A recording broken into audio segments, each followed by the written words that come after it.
High বন্ধুরা, আজকে তালের বড়া বানাচ্ছি। তো কিভাবে বানাচ্ছি আপনারা একটু দেখুন। এখানে তাল নিয়েছি, সুজি নিয়েছি, চালের গুঁড়ি নিয়েছি, চিনি দিয়েছি, কালো জিরে দিয়েছি, দিয়ে এটাকে মেখে নিয়েছি, একটা ব্যাটার তৈরি করেছি। এবারে এইটাকে তেলে ভাজবো। তো চলুন ভাজতে থাকি। আপনারা দেখুন কিভাবে আমি ভাজি। ছোট ছোট করে ভাজবো, টেস্টি হবে, বেশি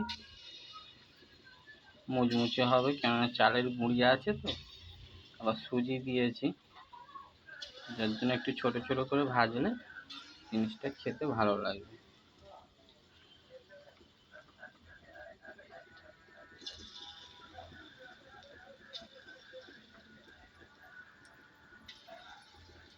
ছোট ছোট ভাজলে মুচমুচে হবে, খেতেও টেস্টি হবে।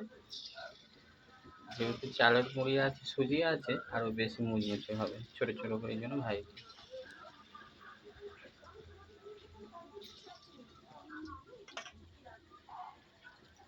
প্রথমে অল্প করে ভাজবো, তেলটা গরম হয়ে গেলে বেশি করে দেবো। তাল তো আমাদের এখানে পাওয়া যায় না, বাজার থেকে কিনে এনেছিল কাকু। সেই তালের বড়া আমি কারি থেকে নিয়ে এসে এখন বানাচ্ছি।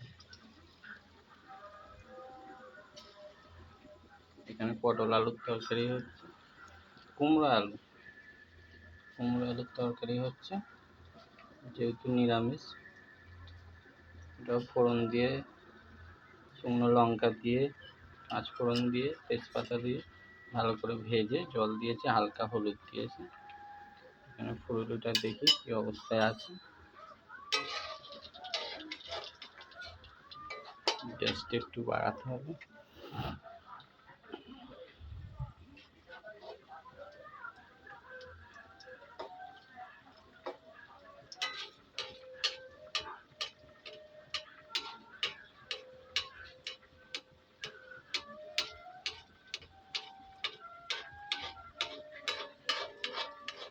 প্রথম দিয়েছি তো একটু অসুবিধা হবে, তেলটা গরম হয়নি ভালো।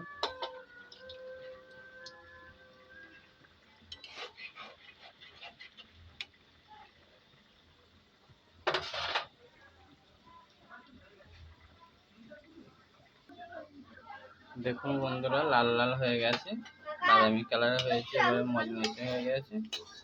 এবারে ছেঁকে তুলে নেবো। কেমন হয়েছে দেখুন।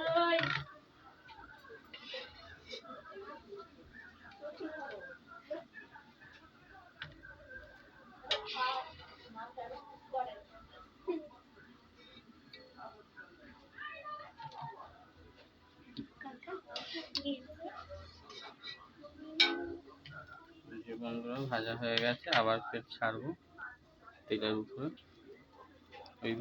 ওইভাবেই ছাড়বো ছোট ছোট করে।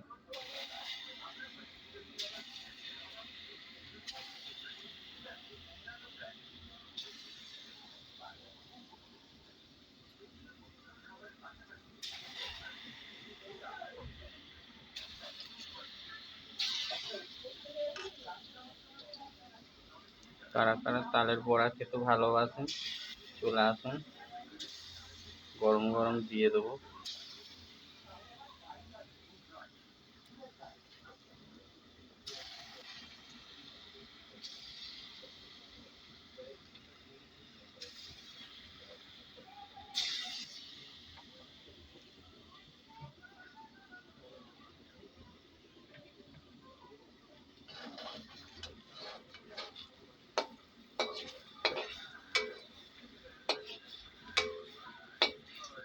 ভিডিওটা আর বেশি বড় করলাম না, যদি ভালো লাগে একটা লাইক করে দেবেন, কমেন্ট করবেন।